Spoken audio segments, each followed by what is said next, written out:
दोस्तों, बहुत पुरानी बात है। एक समुद्र के किनारे एक गुरु का आश्रम रहा करता था। गुरु बहुत ज्ञानी थे, इसीलिए उनके पास बहुत दूर दूर से शिष्य पढ़ने आते थे और गुरु का ज्ञान देने का तरीका भी बड़ा अनोखा था। वो सबसे पहले शिष्य को उपदेश से ज्ञान देते थे, उसके बाद कहते थे कि इसी ज्ञान का अनुसरण करो और अपने व्यवहारिक जीवन में इसका प्रयोग करके देखो। इसे अपने जीवन में लागू करके स्वयं से अनुभव करो। यह बात आसपास के काफी गांव में पता थी कि यह आश्रम के गुरु बहुत ही आत्मज्ञानी है। इसी बात को जानते हुए वहाँ के सम्राट ने एक दिन उन गुरु के आश्रम में आए और वो गुरु से हाथ जोड़कर विनती करने लगे कि गुरुदेव, मैं चाहता हूँ कि मेरा बेटा आपसे शिक्षा ग्रहण करे, आपसे ज्ञान अर्जित करे, क्योंकि मेरा बेटा अभी बहुत छोटा है और अभी से यदि वो आश्रम में रहकर आपसे शिक्षा ग्रहण करेगा तो जरूर ये बड़ा होकर एक महान राजा, एक सच्चा राजा बनकर दिखाएगा। और मैं चाहता हूँ कि ये एक सम्राट का बेटा है, इसीलिए इसे कोई चीज का सुख सुविधा यहाँ नहीं मिलना चाहिए। मैं चाहता हूँ कि जैसे प्रजा के बच्चे रहते हैं उसी तरह ये भी रहे, बिल्कुल साधारण तरीके से आपकी सेवा करे, जो आप कहे वही ये करे। और यदि आप इसे अपने तरीके से ज्ञान देंगे तो मुझे बहुत अच्छा लगेगा और मैं चाहता हूँ कि ये साधारण रूप से रहे। ये बात सुनकर गुरुदेव कहते हैं कि ये बात भी सत्य है।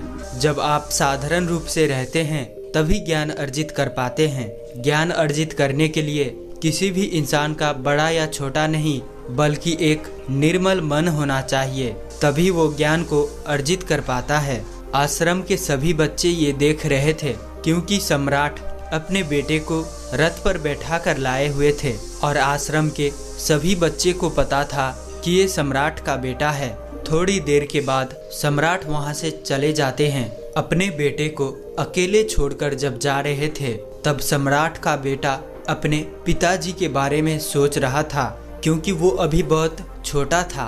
वो समझ नहीं पा रहा था कि उनके पिताजी उन्हें अकेले छोड़कर क्यों जा रहे हैं। ये जब गुरुदेव को पता चला तो गुरुदेव उस बच्चे को लेकर समुद्र के किनारे टहलने के लिए उसे लेकर निकले। वो सम्राट का बच्चा अपने आप को बड़ा अकेला महसूस कर रहा था, इसीलिए वो बच्चा वहाँ पर जोर शोर से रोने लगा। तभी गुरुदेव उनके पास आते हैं और उनसे कहते हैं, बेटा, मैं तुम्हें चुप नहीं कराऊंगा, क्योंकि यदि मैं आज तुम्हारे आंसू पोंछ दूंगा तो तुम्हें कभी अकेलापन का एहसास नहीं होगा, क्योंकि इंसान अकेला आया है और अकेला ही जाएगा। इसीलिए उसे अकेले रहकर ही ज्ञान को अर्जित करना चाहिए, ताकि वो दुनियादारी को समझ सके, दुनिया के इस माया जाल को समझ सके। मुझे पता है कि तुम्हें दुख है कि तुम्हारे पिताजी तुम्हें छोड़कर क्यों चले गए, लेकिन वो तुम्हें आज अकेले नहीं छोड़ेंगे तो तुम कभी भी अपने आप को समझ नहीं पाओगे। तुम कभी भी वो नहीं बन पाओगे जो तुम्हारे पिताजी बनाना चाहते हैं, कि तुम एक बड़े राजा बनो, मजबूत राजा बनो। और उसके लिए इंसान को अकेले रहना जरूरी है, उसके लिए अकेलेपन से गुजरना जरूरी है। सम्राट का बेटा बहुत छोटा था, उसकी उम्र बिल्कुल 9 साल की थी। वो ये समझ नहीं पा रहा था कि आखिर उसके साथ ये क्या हो रहा है। उसके बाद गुरुदेव उस शिष्य को लेकर आश्रम में आ जाते हैं। आश्रम के सभी बच्चे उनके पास आकर बैठ जाते हैं, क्योंकि उन बच्चों को पता था कि ये एक सम्राट का बेटा है, कि सम्राट के बेटे से दोस्ती करने से हमें जरूर फायदा होगा। लेकिन वहीं पर कुछ बच्चे ऐसे भी थे जो कि अकेलेपन को महसूस करना चाहते थे। वो अकेलेपन को ही पसंद करते थे, इसीलिए वो सम्राट के बेटे के पास नहीं आया। लेकिन बहुत सारे बच्चे उनके पास बैठे थे। जब वो खाना खाने बैठे तो सभी बच्चे सम्राट के पास ही बैठे। गुरु को इस बात का पता था, लेकिन गुरुदेव अपने तरीके से उस शिष्य को ज्ञान देना चाहते थे। वो नहीं चाहते थे कि मैं अभी से इस बच्चे को कठोर से कठोर परिस्थिति में डाल दूं। हो सकता है अभी ये छोटा है, शायद ये अभी समझ नहीं पाएगा। इसीलिए वो गुरुदेव उसको उसी के तरीके से ज्ञान देना चाहते थे, बड़े कोमलता से उसको ज्ञान देना चाहते थे और बहुत दिनों तक उसको अपनी उपदेशों से उसको ज्ञान दिया गया। एक दिन वो गुरुदेव उसे एक पहाड़ी के पास ले जाते हैं और उससे कहते हैं कि बेटा आज रात तुम्हें इसी पहाड़ी पर रुकना होगा। ये सुनकर वो बच्चा थोड़ा सा घबरा गया। उसने कहा कि गुरुदेव मुझे अकेला क्यों रहना पड़ेगा, आखिर मुझे ऐसा कौन सा आप ज्ञान देना चाहते हैं। तभी गुरुदेव कहते हैं ये तो तुम जब अकेले रहोगे तभी तुम समझ पाओगे। तुम्हारा ये आखिरी परीक्षा का दिन है, आज तुम्हारा ये आखिरी परीक्षा का दिन है, क्योंकि मैंने तुम्हें बहुत ही उपदेशों से ज्ञान दिया है। अब मैं तुझे उसका अनुसरण कराना चाहता हूँ कि तुम खुद इस ज्ञान को अर्जित करो, उसे अनुभव करो। गुरुदेव आश्रम के लिए रवाना होते हैं। उससे पहले वो गुरुदेव उन शिष्य से कहते हैं कि मेरे इस बात को ध्यान से सुनना कि जब तुम पहाड़ी पर खड़े रहो तो छुप कर खड़े रहना। यहाँ पर एक बाज आती है और वो बाज क्या करती है और उस बाज से तुम क्या सीखते हो, ये तुम मुझे वापस आकर आश्रम में तुम मुझे सब कुछ विस्तार में बताना। वो बाज रात में भी आ सकती है, सुबह होते हुए भी आ सकती है, और जब तक वो बाज ना आए और जब तक तुम उस बात से कुछ ना सीखो तब तक तुम आश्रम में मत आना। एक बात का और स्मरण रखना, यहाँ पर एक चढ़ावा भी आता है अपने भेड़ों को लेकर। उन दोनों की बातें जो भी तुम सीखते हो मुझे वापस आश्रम में आकर बताना, और जब तुम वो दोनों ना आ जाए और जब तुम कुछ ना सीख पाओ तब तक तुम आश्रम में मत आना। इतना कहकर वो गुरुदेव आश्रम की ओर बढ़ते हैं और अब वो बच्चा वहीं पर छुपकर बैठ जाते हैं। उसके बाद वो जो एक दृश्य देखता है वो दृश्य देखकर उसके रोंगटे खड़े हो जाते हैं। वहाँ पर एक बाज आती है और एक छोटे से भेड़ के बच्चे को उठाकर लेकर उड़ जाती है, और वो बाज उसी पहाड़ी पर लेकर आती है जहाँ पर वो शिष्य बैठा हुआ होता है। बच्चा बड़ा छुपकर वो सब दृश्य देख रहा था और उसके बाद वह शिष्य भागता हुआ आश्रम पहुँचता है और अपने गुरु से जाकर मिलता है। लेकिन वो ये सब बात बताता उससे पहले वो शिष्य कहता है कि गुरुदेव मैं चाहता हूँ कि मैं जो ये बात बताने वाला हूँ उसे आश्रम के सारे शिष्य सुने। जो मैंने सीखा है मैं चाहता हूँ कि वो सभी बच्चे सुने। फिर वह गुरुदेव सभी शिष्यों को इकट्ठा कर देते हैं। उसके बाद वह शिष्य बताना शुरू करता है और वह कहता है कि गुरुदेव मैंने जो वहाँ पर देखा वो दृश्य बड़ा ही अनोखा था।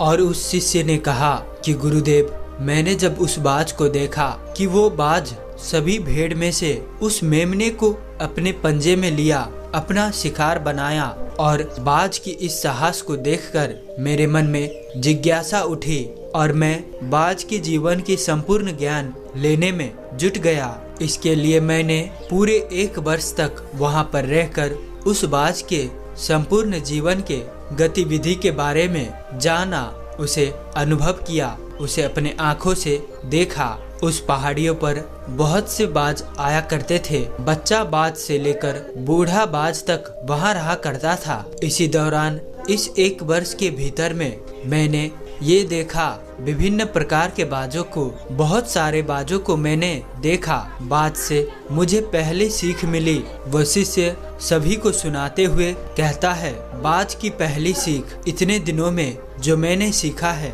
वो ये है कि एक बाज बहुत ऊंचा और अकेला उड़ता है। बाज या तो एक बाज के साथ उड़ता है या तो वो अकेला उड़ता है। एक बाज कभी भी छोटे चिड़ियों के साथ नहीं उड़ता। इससे हम सब यह सीखते हैं कि या तो हम समान सोच वाले के साथ रहे या फिर बिल्कुल अकेले।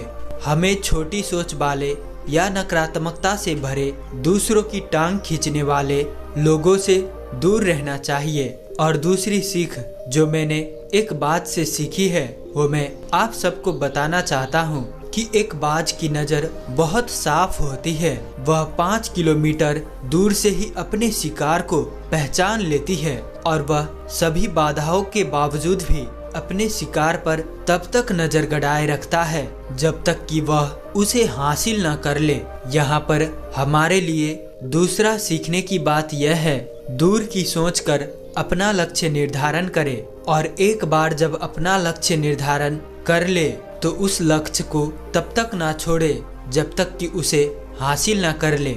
उस लक्ष्य को, उस उद्देश्य को प्राप्त करके ही दम ले। जीवन में आने वाली छोटी मोटी बाधाओं से अपने लक्ष्य से भटके नहीं। तीसरी सीख जो मैंने एक बाज से सीखी और वो आप सभी को मैं बताना चाहता हूँ कि एक बाज निडर होता है। वह अपने शिकार के आकार प्रकार और उसकी ताकत से नहीं डरता। वह अंत समय तक अपने शिकार को अपने बस में करने के लिए लड़ता रहता है और आखिर में जीत कर ही दम लेता है। बाज के इस एटीट्यूड से सीखने लायक यह पाठ है कि हमें निडर होकर अपने लक्ष्य को प्राप्त करना चाहिए। आगे वो शिष्य कहता है कि चौथी बात जो मैंने एक बाज से सीखी है कि बाज के पास मजबूत इच्छा शक्ति होता है। एक बाज का इच्छा शक्ति और उसका इरादा बहुत ही मजबूत होता है। जब आसमान में काले काले बादल छाने लगते हैं, जब तेज हवाओं के साथ बारिश होने लगती है, तो जहां बाकी पक्षी पेड़ के टहनियों के नीचे खुद को अपनी घोंसले में छुपा लेती है, वहीं पर एक बाज उन्हीं तेज हवाओं के सहारे बादल को चीरता हुआ इतना ऊपर उड़ जाता है कि बारिश उसे परेशान ही न कर पाए।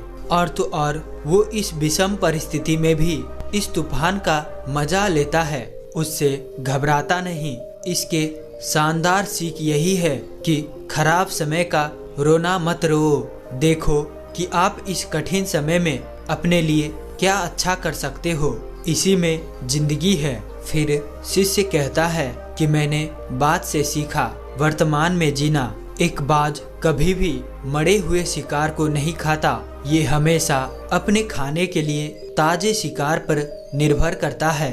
एक बाज की सोच से सीखने वाली ये जीवन के एक सीख यही है कि हमें कभी भी अपने जीवन को बीते हुए दिनों में नहीं जीना है। एक सफल और शानदार जीवन जीने के लिए, अपने सफल और शानदार भविष्य के लिए हमें अपने वर्तमान में जमकर मेहनत करनी चाहिए और वर्तमान में ही खुशी रहना चाहिए। यदि हमारा अतीत किसी भी कारण से दर्दनाक रहा था तो भी हमें उससे अपने वर्तमान को खराब करने की इजाजत नहीं है। हमें सदैव आज में जीने की कोशिश करनी चाहिए। यही बाज का एक बड़ा सीख है कि वो सदैव ताजा और फ्रेश शिकार करता है, कभी भी मरा सड़ा गला भोजन नहीं करता, जिससे उसकी सोच ताजा और वर्तमानशील रहता है। और छठी बात जो मुझे एक बात से सीखने को मिला है कि सीखने की मानसिकता। नए नन्हे मेहमानों के घर आते ही बाज थोड़े दिनों के बाद अपने घोंसले से नरम घास को बाहर निकाल फेंकता है ताकि उसके बच्चे को घोंसले में रहना मुश्किल लगे, और इन्हीं मुश्किल में वो घोंसले से बाहर निकलकर उड़ना सीख लेते हैं। बहुत गजब की ये सीख है। अपने जीवन में हमें कुछ बड़ा करने के लिए हमें अपने आराम सुख सुविधा के क्षेत्र से बाहर निकलना पड़ता है, यानी कि हमें अपने कंफर्ट जोन से बाहर निकलकर ही काम करना पड़ेगा। हम घर में बैठे बैठे सुख सुविधाओं के भोग करते करते हम कुछ बड़ा नहीं कर सकते। जो लोग बड़ा करने की सोचते हैं, जो लोग बड़ा लक्ष्य को प्राप्त करना चाहते हैं, वो अपने कंफर्ट जोन यानी कि अपने आराम को बहुत पहले ही छोड़ देते हैं। वो अपने कंफर्ट जोन से बाहर निकलकर काम करते हैं, जिसके कारण आगे चलकर आपको अपने सपने की मंजिल एक दिन अवश्य मिलती है और आप एक सफल और शानदार जीवन को जीते हो, बिल्कुल एक बाज की तरह। सातवीं सीख, आखिरी और महत्वपूर्ण सीख जो मैंने बाज से सीखी है कि बाज एक जिजीविषा से भरा हुआ पक्षी है। बाज के जीवन के मध्य समय में एक ऐसा समय आता है जब उसके पंख इतने भारी हो जाते हैं कि उसके उड़ने की गति कम हो जाती है। उसके चोंच और पंखों में पहले की जैसे पैनापन नहीं रह जाता कि वो कोई शिकार को पकड़ पाए। धीरे धीरे उसका चोंच मुड़ने लगता है, उसके पंख भारी हो जाते हैं। वो शिकार करने में और उड़ने में असमर्थ होने लगता है, जिसके कारण वो मरने की कगार में पहुंच जाता है। इस समय जिंदगी और मौत के दोहराए पर वो जिंदगी को चुनता है। एक बाज इस समय में खुद को परिवर्तन करने की चुनौती को स्वीकार करते हैं। वो किसी निर्जन और सुदूर क्षेत्र में जाकर खुद को एक नया जीवन दान देने की कठोर साधना करता है। अपनी चोंच से अपने भारी पंखों को नोच नोच कर फेंकता है। पंखों को नोच कर फेंकने की वजह से वो पूरा लहूलुहान हो जाता है। उस बाज के शरीर से खून बह रहा होता है। इस तरह अपने सारे पंखों को नोच फेंकने के बाद वो अपने पंजों और चोंच को शिलाओं पर पटक पटक कर तोड़ लेता है और तब तक उसी निर्जन स्थान पर छिपा हुआ रहता है जब तक कि उसके नए पंख, उसके पंजे और उसकी चोंच ठीक से ना निकल आए। और एक बार इस दर्दनाक प्रक्रिया से गुजरने के बाद वही बाज जो पहले ठीक से उड़ नहीं पाता था, अब अपने जीवन की सर्वश्रेष्ठ उड़ान भरता हुआ पुनः अपनी जिंदगी का स्वागत करता है। वापस बादशाह बनकर गरजता है अपने इलाके में। इतना कहकर वो शिष्य मौन हो जाता है और अपनी अंतर शांति में झूमने लगता है। तभी गुरुदेव उस शिष्य को कहते हैं कि बेटा, अब तुमने जो मैं तुझे देना चाहता था, तुम वो सीख को अनुभव कर लिया है, उसे साक्षात देख लिया है। अब तुम अपने घर जा सकते हो। तुम्हें फिर से अपने राजमहल में भेज दिया जाएगा। गुरुदेव की यह बात सुनकर वह शिष्य खुश हो जाता है कि वह अपने राजमहल लौट रहा है और वह शिष्य अपने गुरुदेव से वादा करता है कि वह एक शानदार जीवन जिएगा, अपने जीवन को पूर्णता से जिएगा। तो दोस्तों, इस वीडियो को लाइक और इस चैनल को सब्सक्राइब जरूर से कर ले और साथ ही कहानी में अंत तक बने रहने के लिए बात करता हूँ। तो चलिए मिलते हैं ऐसी कोई और नई कहानी में। तब तक के लिए अपना ख्याल रखें।